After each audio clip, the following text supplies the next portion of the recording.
नमस्कार, मैं हूं आशीष चित्रांशी और आप देख रहे हैं the news launcher. Mid day मुद्दा विद अशोक वानखेड़े। ममता बनर्जी की पार्टी टीएमसी, ये मान लिया गया था 24 घंटे पहले कि खत्म हो गई। भारतीय जनता पार्टी ने, मोदी और शाह ने ममता का भी उद्धव और शरद पवार बना दिया। लेकिन बार बार हमने पिछला जब कार्यक्रम किया था पार्टी पर कब्जे वाली, उसमें भी एक बात आई थी और हमने और भाव ने इस बात पे बहुत जोर देकर के चर्चा की थी कि ममता बनर्जी और उद्धव में फर्क है। ममता बनर्जी और शरद पवार में भी थोड़ा बहुत फर्क है। वो उम्र के साथ साथ सेहत, और सेहत के साथ साथ जो रोड वाला है ना, लाठी डंडा की लड़ाई, ये फर्क। ममता ने सरेंडर नहीं किया तब भी, जब 58 विधायक स्पीकर के पास गए और मान्यता भी उन्होंने ले ली, एलओपी भी अपना नियुक्त करवा लिया, ममता ने हार नहीं मानी। ममता सड़क पर उतरी। ममता सड़क से फिर महापुरुषों के प्रतिमाओं की तरफ बढ़ी। गांधी, टैगोर, सबके जो है प्रतिमाओं तक जाकर के माल्यार्पण का कार्यक्रम शुरू किया। जो बेसिकली कई बार जब आपको ऊर्जा, ताकत और संगठन सबकी जरूरत होती है, तो महापुरुषों के प्रतिमा पर जाना ये सांकेतिक रूप से ही नहीं, सांगठनिक रूप से भी आपको ऊर्जा प्रदान करता है। वहां जाना शुरू किया। लेकिन ये सब कहानी की शुरुआत थी। आज जो खबर है जिस पर हम मिड डे मुद्दा में चर्चा करने जा रहे हैं, वो खबर बंगाल में बाजी पलटने के संकेत से जुड़ी हुई। एक फोन कॉल और बंगाल में बाजी पलटती हुई नजर आ रही है। अभी हम यह भी नहीं कर सकते कि बाजी पलट गई है, क्योंकि सामने मोदी एंड कंपनी है, लेकिन संकेत तो मिल रहे। 58 जो विधायक थे, जो ममता बनर्जी से अलग होकर के एक बी टीम वाला विपक्ष, पहली बार बी टीम, विपक्ष में बी टीम, ऐसा एक ढांचा बनाते नजर आ रहे थे, उन 58 विधायकों में फूट पड़ गई है। और आज ही मीटिंग है ममता बनर्जी। एक फोन कॉल जो थी, वो फोन कॉल ममता बनर्जी की तरफ से। ममता बनर्जी ने बागियों में से कुछ विधायकों को खुद फोन मिलाया था, उनसे बातचीत, और उस फोन के बाद आज ममता बनर्जी ने विधायकों की मीटिंग बुलाई। ऐसी स्थिति में मीटिंग बुलाने का रिस्क लिया जब पहली मीटिंग में 15 से 20 विधायक नहीं आए, दूसरी मीटिंग में 60 के करीब विधायक नहीं आए, तीसरी मीटिंग बुलाना ममता बनर्जी। सामान्य तौर पर देखा जाए कि कोई नेता ऐसा रिस्क ही नहीं लेता कि जिसकी मीटिंग में विधायक नहीं आ रहे हैं, 3/4 विधायक नहीं, 2/3 विधायक नहीं आ रहे हैं, वो मीटिंग क्यों कॉल करे। लेकिन ममता ने मीटिंग कॉल की, और ममता की मीटिंग कॉल करते ही एक खबर समानांतर आती है।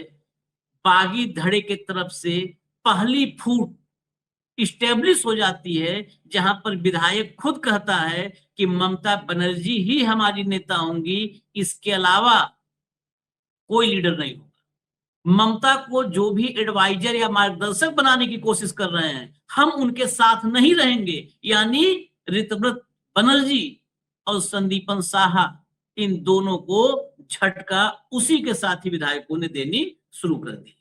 भाव को लाइए थोड़ा सा, इसको खबर को खोल करके देखना पड़ेगा अच्छे से। स्वागत है भाव, क्योंकि बहुत सारा इसमें जोड़ घटाना है, तो खोल के देखना पड़ेगा। जरा दो हेडलाइन दिखा दीजिए, दो हेडलाइन दिखाइए। हेडलाइन में बहुत सारी क्लियरिटी नहीं होगी, लेकिन क्लियरिटी आगे हम चर्चा में ले आएंगे। लाइए एक एक करके हेडलाइन लाइए, एक एक करके लाइए। टीएमसी को बचाने में जुटी पूर्व सीएम ममता बनर्जी, विधायकों की बैठक बुलाई। ये बैठक आज बुलाई गई।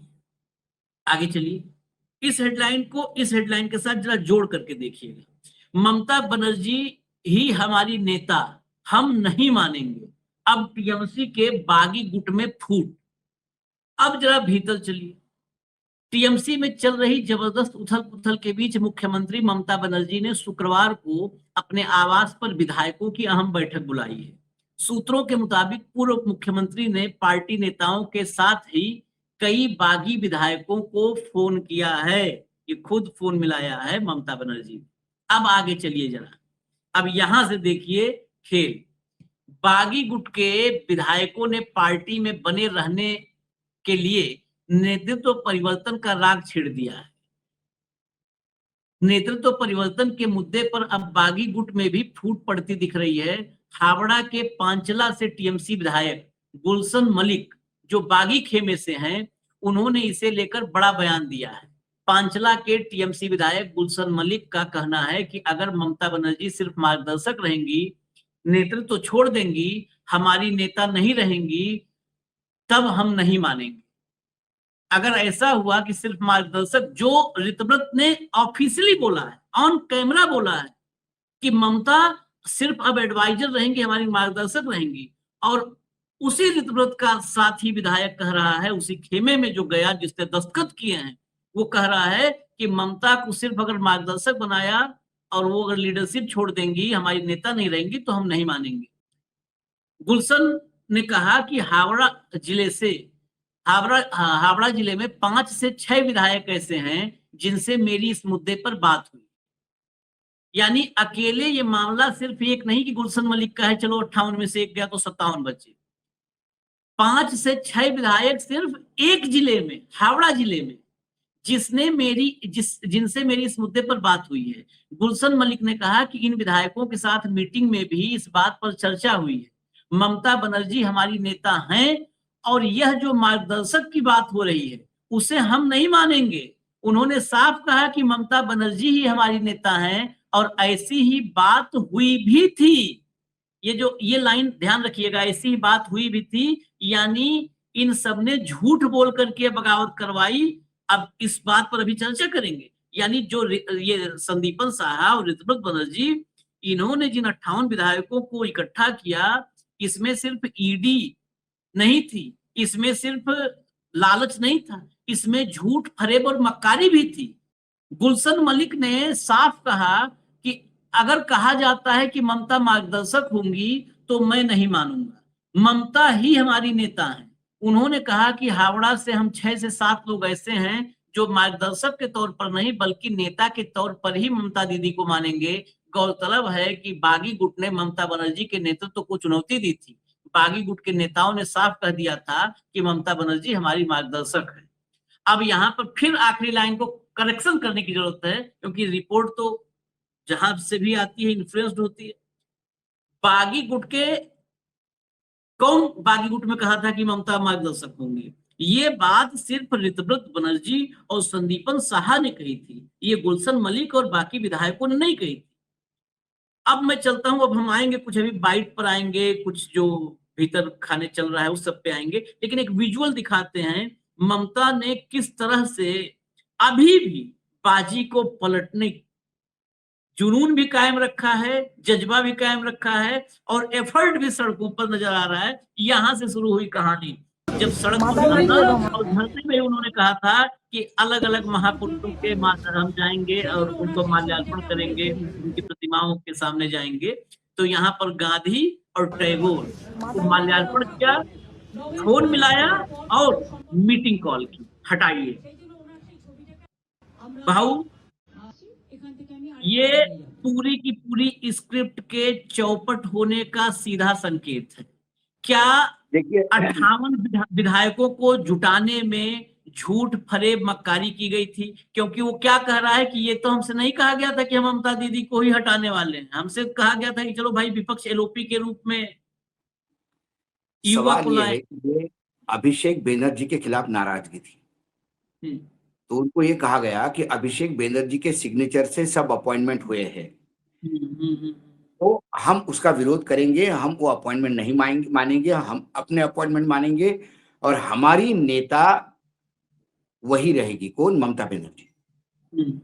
तो इन्होंने कोई अलग पार्टी का घोषणा नहीं की, अपनी नेता माना ममता बनर्जी को, सब लोगों ने सिग्नेचर कर दी। लेकिन जब उन्होंने वक्तव्य दिया तब उन्होंने कहा कि नेता वो हमारी नेता है, मार्गदर्शक बनकर हमको एडवाइजरी पोजीशन में रहेगी। मतलब उनका LK आडवाणी बनाने का प्रयास किया। ये स्क्रिप्ट जो है वो बीजेपी की है, मार्गदर्शन वाली। जैसे ही विधायकों ने मार्गदर्शन सुना, उनने कहा ये बात तो नहीं हुई थी,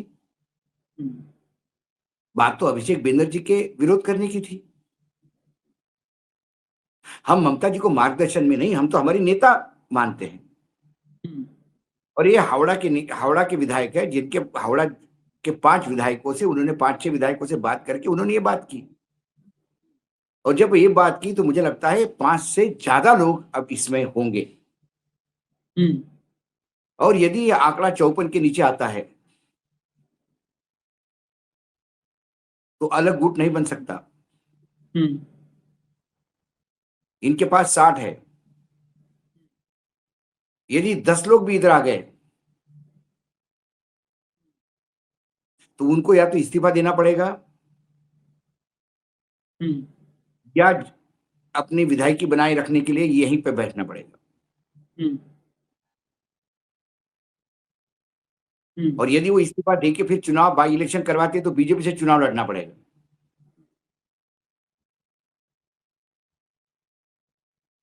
क्योंकि टीएमसी तो अब ममता के पास रहेगी और वहां टीएमसी के उम्मीदवार खड़े रहेंगे। बहुत पेच तो फंस गया है। मामला 54 का है। ममता प्रयास करेगी कि 54 से नीचे मामला आ जाए ताकि दल बदल कानून लागू हो जाए।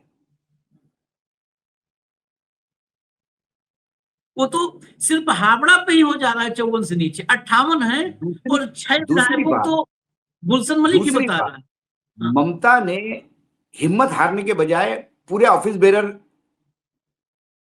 बर्खास्त कर दिए और बागडोर अपने हाथ में ले ली।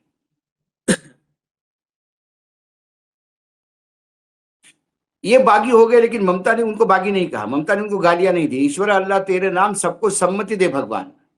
उन्होंने कहा कि मैं यही कह सकती हूँ कि इनको सम्मति दे भगवान। इनमें से बहुत सारे 30 ऐसे लोग हैं जो ईडी के प्रेशर में हैं, जो खबरें हैं वहां पे। तो वो 30 भी छोड़ दिए। सिर्फ 10 का आंकड़ा, ममता के साथ भी 10 भी हो गए बागी में से, तो ये 50 रह जाते हैं, 4 के लाले पड़ जाते हैं।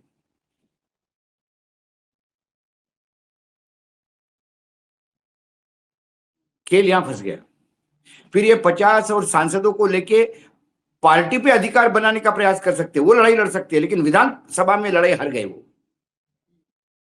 यदि 54 का आंकड़ा पास नहीं करता तो एक तो सेमीफाइनल तो फिर ममता जीत गई ये मान ले, तब होता तो सब्जेक्ट टू। और उसके बाद जो लड़ाई होगी वो उसकी होगी, पार्टी की, पार्टी पे कब्जे की। तो 80 में से 50 उधर, 30 ममता के पास विधायक, सांसद कितने। लेकिन फिर ऑफिस बेरर्स का क्या, वह मामला फंस जाएगा। नहीं बाबू, और अगर 2/3 नहीं तोड़ पाएंगे तो वैसे ही मतलब पूरी तरह असंवैधानिक होगा। आपको नंबर्स तो देश को दिखाने होंगे, मतलब कहे कितनी भी बेहतर नंबर्स 2/3 दिखाओगे, 2/3 आप नहीं कर पाओगे तो फिर ये क्या करेंगे, जो 50 पड़े हैं या तो उनको वापस आना पड़ेगा, या ममता 50 में से 25 को निष्कासित करेगी। जाओ बीजेपी चुन के आ जाओ, कोई दिक्कत नहीं। हाँ बिल्कुल 25 से निष्कासित करेगी। खेल तो हो गया है। मैंने बार बार कहा कि ममता की सेनापति ममता है। वहां शरद पवार के सेनापति अजित पवार थे, उद्धव ठाकरे के सेनापति एकनाथ शिंदे थे। तो सेनापति के साथ सेना कब्जे में लिया आपने, या सेनापति खुद ही है वो। क्या करेगी, 5 साल तक अभिषेक बनर्जी को साइड रखेगी, तब तक फिर अपना शिकंजा और कसेगी।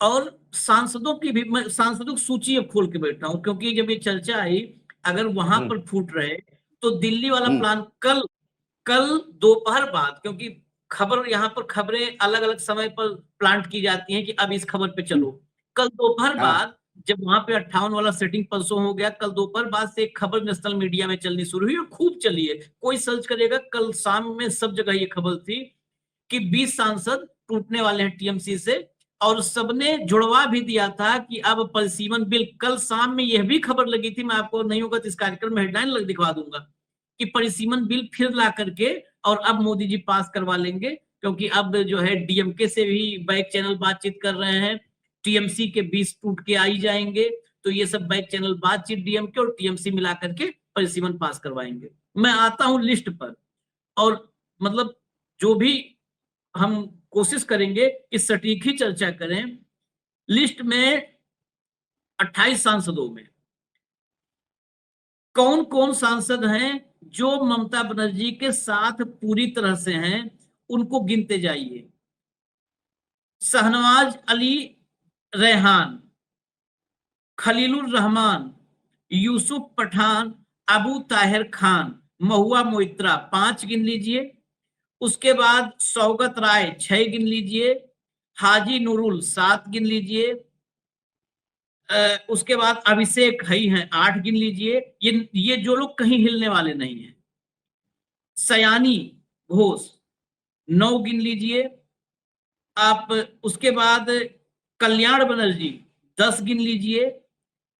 मिताली का नाम भी है कि जो अभी है, 11 गिन लीजिए। इसमें कईयों ने मैसेज कर दिया है, मैं बताऊं, कईयों ने मैसेज ममता बनर्जी को कर दिया है कि हम किसी भी कीमत पर, मतलब पूरी पार्टी चली जाएगी, सबने अपने तरफ से कि पूरी पार्टी 28 में 27 चले जाएंगे तो हम आपके साथ रहेंगे। इसमें मतलब कई कई मैसेज जा चुका है।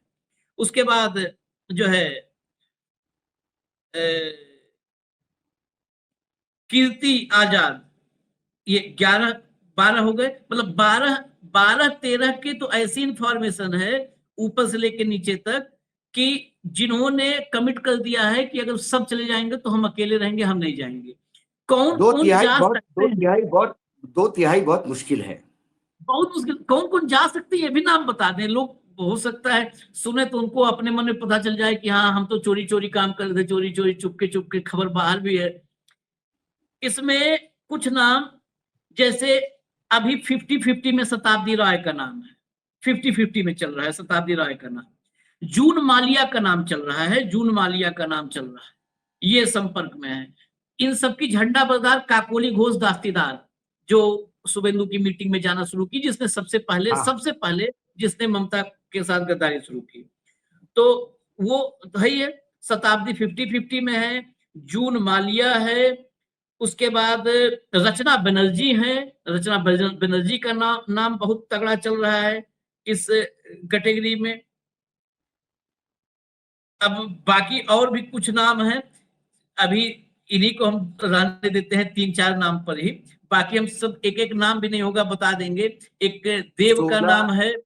16 लोग चाहिए बागी, हाँ 2 तिहाई के लिए। नहीं, ये काम 20 पे बनेगा, 20 पे 28 पे 20 बनेगा। 28 है, अरे 28 है। 20 पे काम बनेगा। 20 पे बनेगा, तो 20 पे बनेगा, तो आपके पास यदि 10 है तो आपका गेम फेल हो गया। हाँ, गेम फेल हो गया। 13 तो नाम मेरे पास हैं, 13 मेरे पास नाम गिने हुए नहीं कहा, जो नहीं हम 13 में से, अरे हम 13 में से मोटे मोटे तौर पे 10 ही पकड़े, हाँ, फिर भी 3 का लिवरेज दे तो भी गेम फेल हो जाता है।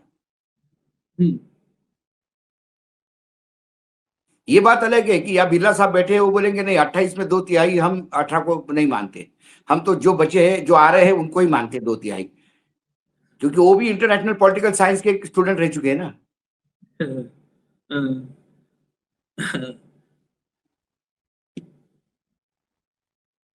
नहीं, गेम तो फंसा दिया, देखो गेम तो ममता ने फंसा दिया।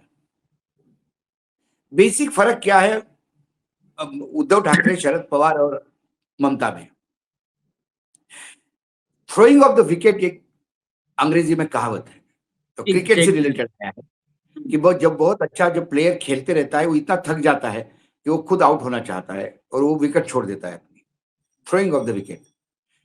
तो उद्धव ठाकरे ने विकेट थ्रो कर दिया, शरद पवार ने विकेट थ्रो कर दिया, सिर्फ जुबानी जंग चलती रही।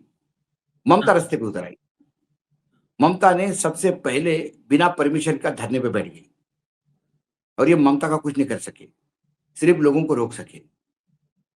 शुभेंदु भी जानता है ममता की तासीर को, और बंगाल की जनता को भी जानता है। वो नहीं चाहता है कि पहले महीने में इतनी फायरिंग हो कि 200-250 लोग मर जाए और जो ठपका लग जाए सर पे हमेशा के लिए। वो बैठी धरने पे, उन्होंने कहा कि जहां तुमको लोग आने नहीं दे रहे वहां वहां धरना करिए मूर्तियों के सामने जाके, और खुद ही शुरू कर दिया। और सबसे पहले बर्खास्त किए लोगों को, सारे ऑफिस बेरर्स को, संगठन पे कब्जा कर लिया। उसके बाद अब इनका 2/3 गेम, संसद का तो गेम फेल हो गया, वो जो नाम आप बता रहे हो तो कंफर्म फेल हो गया। अब रहे विधायक का दल। विधायक में सिर्फ आपको 10 चाहिए, 4-5 तो ये है ही यहाँ पे।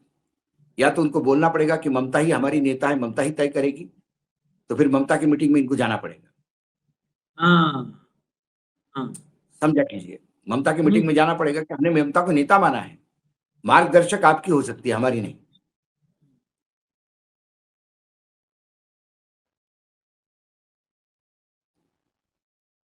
ये पूरा का पूरा गेम ही फेल हो गया है। आज हालांकि आज की मीटिंग बहुत महत्वपूर्ण। आपके एक कार्यक्रम में मैंने कहा था 5 राज्यों के चुनाव होने के बाद भी तमिलनाडु और बंगाल ये आने वाले समय में कई महीनों तक, कई 1-2 साल तक चर्चा में रहेंगे, और इसी राजनीतिक चर्चा में। बाकी केरल में से कोई चर्चा नहीं, शांत है। पुडुचेरी कोई चर्चा नहीं, शांत है। आसाम कोई चर्चा नहीं, शांत है। लेकिन बंगाल और तमिलनाडु लगातार उफान पे हैं। ये दोनों भाव दिल्ली में मोदी के मुकुट है, जुड़े हुए हैं सीधे सीधे। इन दोनों का अगर प्रहार हो गया तो मुकुट गिर जाएगा।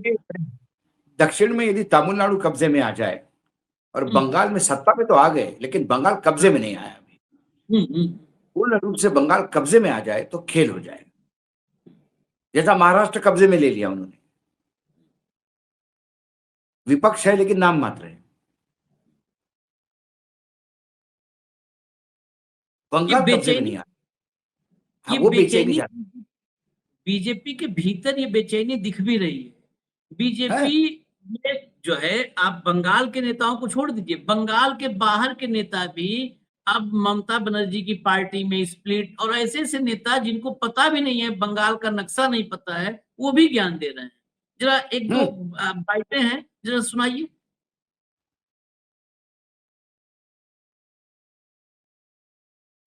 ये तो बार बार हम कह चुके हैं, बंगाल में तृणमूल पार्टी जिस तरीके की सत्ता चलाई, वो आम लोगों की एक रोष पैदा हो गई थी, और देश की जो रोष और आक्रोश की जो माहौल बने थे उसका फायदा उठाते हुए बीजेपी पार्टी और हिंदुत्व की पूरा माहौल बनाते हुए बंगाल में सत्ता कब्जा की है।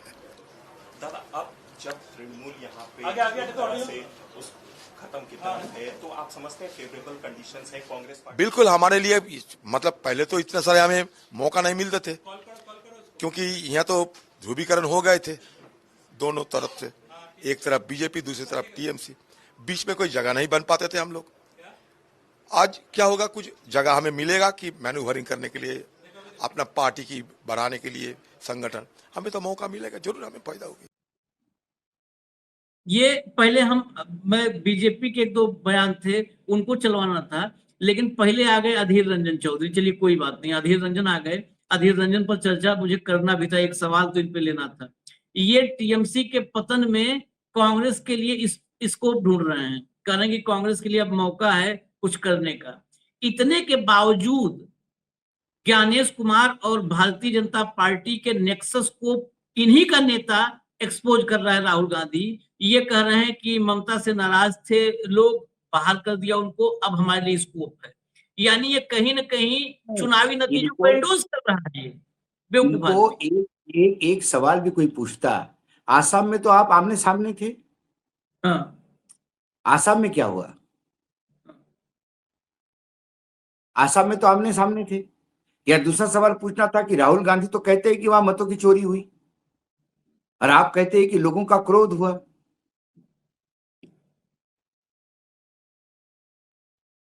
ये है lack of understanding, lack of coordination. और कांग्रेस में इसका बहुत उदाहरण दिखते हैं। एक हर जिले में उदाहरण मिलेगा आपको, राज्य में हर छोड़िए, हर जगह। जिले में। हाँ। वहां वो गौतम बिना किसी वहां को पूछे मणिकम मायावती को टैगोर जाके मिल तमिलनाडु, लिया। यहाँ अधीर रंजन।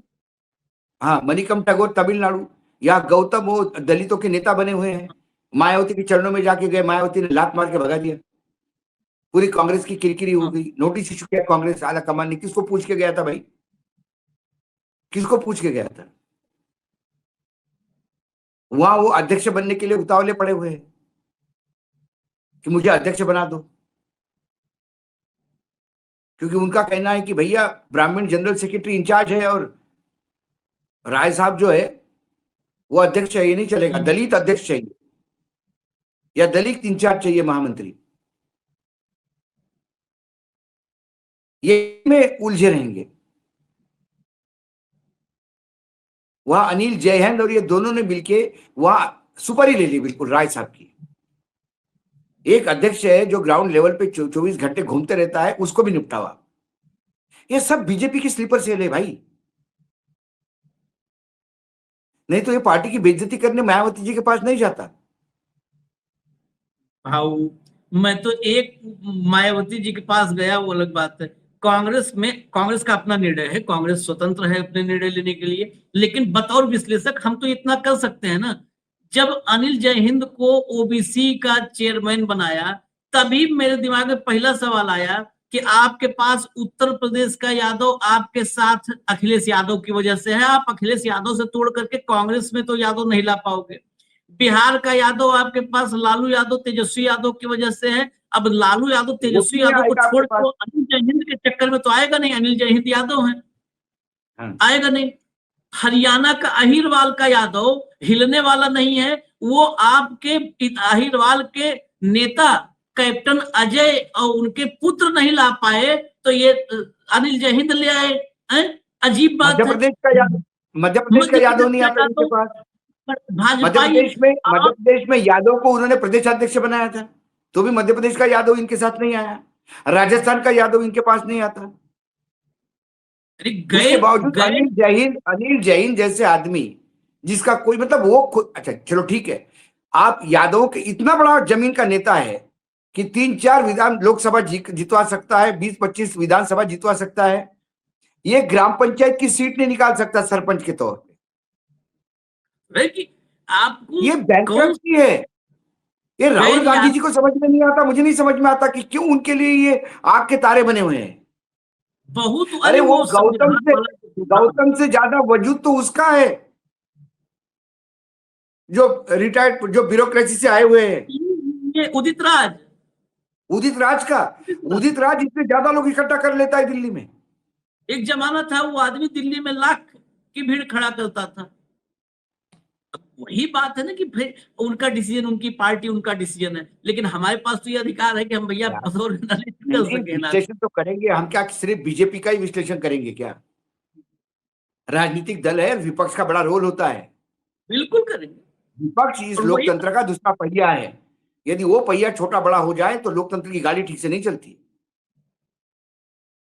अब ये अधीर है, ये अलग ही अधीर है, ये वाकई ये नाम जैसे अधीर है, ये वैसे इनका स्वभाव भी अधीर है। ये अधीर है, कुछ नहीं है इनके पास, कुछ नहीं है, लेकिन ये अपने ही में कहते हैं कुछ भी नहीं है, फिर भी हवाई फायरिंग किए पड़े हैं।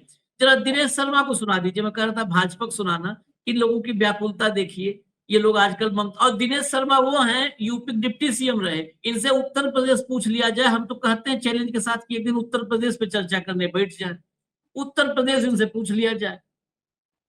ये अद्भुत है। इनको उत्तर प्रदेश में डिप्टी सीएम थे तो भाजपा ही कहते थे गुड फॉर नथिंग, मतलब ये आदमी किसी काम का नहीं है, लेकिन भाई दुलारे हैं। इनका यूएसपी एक मेयर बनना ही तो था ना आशीष। बस और कुछ नहीं। और मेयर तो लखनऊ में सब भाजपा कोई भी बन जाता है जिसका नाम भी लखनऊ वाले नहीं जानते। चलाइए जरा सुनवा दीजिए। ये तृणमूल कांग्रेस ये कोई पार्टी नहीं थी, ये एक उन विचारों वाले लोगों का समूह था जिनके मन में अराजकता, भ्रष्टाचार और जबरन कब्जा करना, महिलाओं के साथ में अत्याचार करना, इन उद्देश्यों को लेकर जो सत्ता में काबिज हुए थे, आज वो कान पकड़ के जनता के द्वारा बाहर कर दिए गए। तो अब इनका टूटना, अलग होना, बचना, ये इनकी स्वाभाविक प्रक्रिया का अंग है।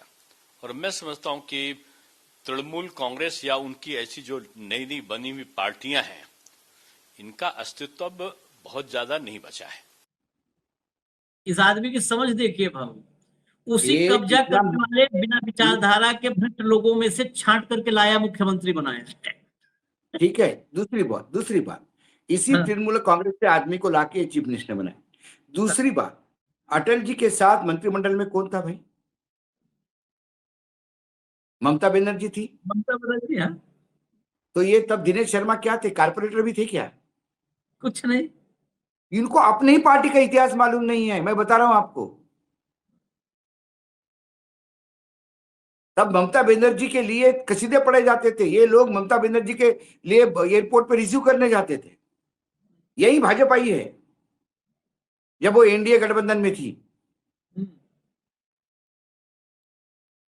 और आज ये गुट हो गया, बोले महिलाओं पे अत्याचार। अरे बाबा, तू जिस प्रदेश में बैठा है उस प्रदेश का रिकॉर्ड है महिलाओं के अत्याचार में, और सरकारी आंकड़े है केंद्र सरकार के। दलितों पे, पिछड़ों पे और महिलाओं पे सबसे ज्यादा अत्याचार कहीं होते होंगे तो यूपी में होते हैं। और ये बंगाल के अत्याचार गिनवा रहे हैं, बताइए आप, जो बंगाल पहले 3 में नहीं है।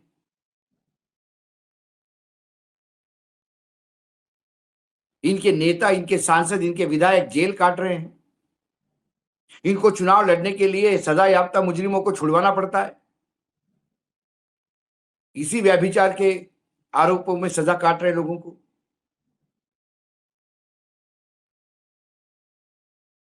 और ये ज्ञान दे रहे, मतलब आज की डेट में कोई भी उठ के शुरू हो जाता भाई।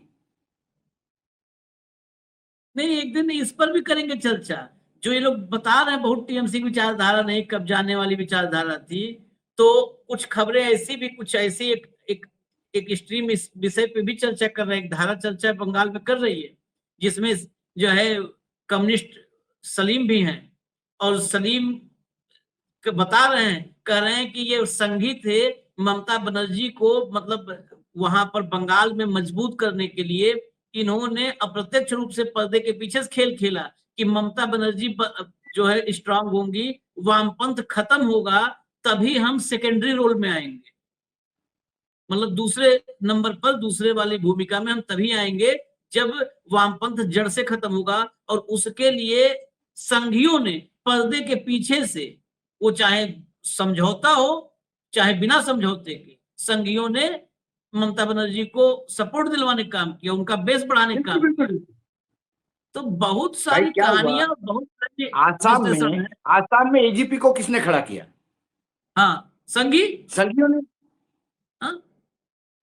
आम आदमी पार्टी को दिल्ली में किसने खड़ा किया? संघी। हाँ।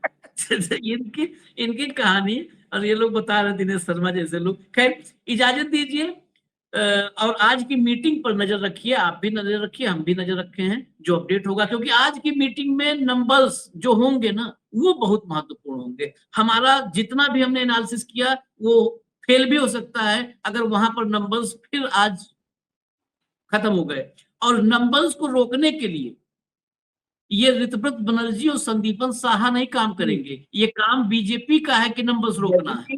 यदि ममता का आंकड़ा 30 पहुंच जाता है तो खेल खत्म हो गया। और 30 न पहुंचने देने के लिए ऋतव्रत बनर्जी और संदीपन साहा से ज्यादा मेहनत आज शुभेंदु अधिकारी करेंगे, यह भी ध्यान रखिएगा। करेंगे, ये भी बात है।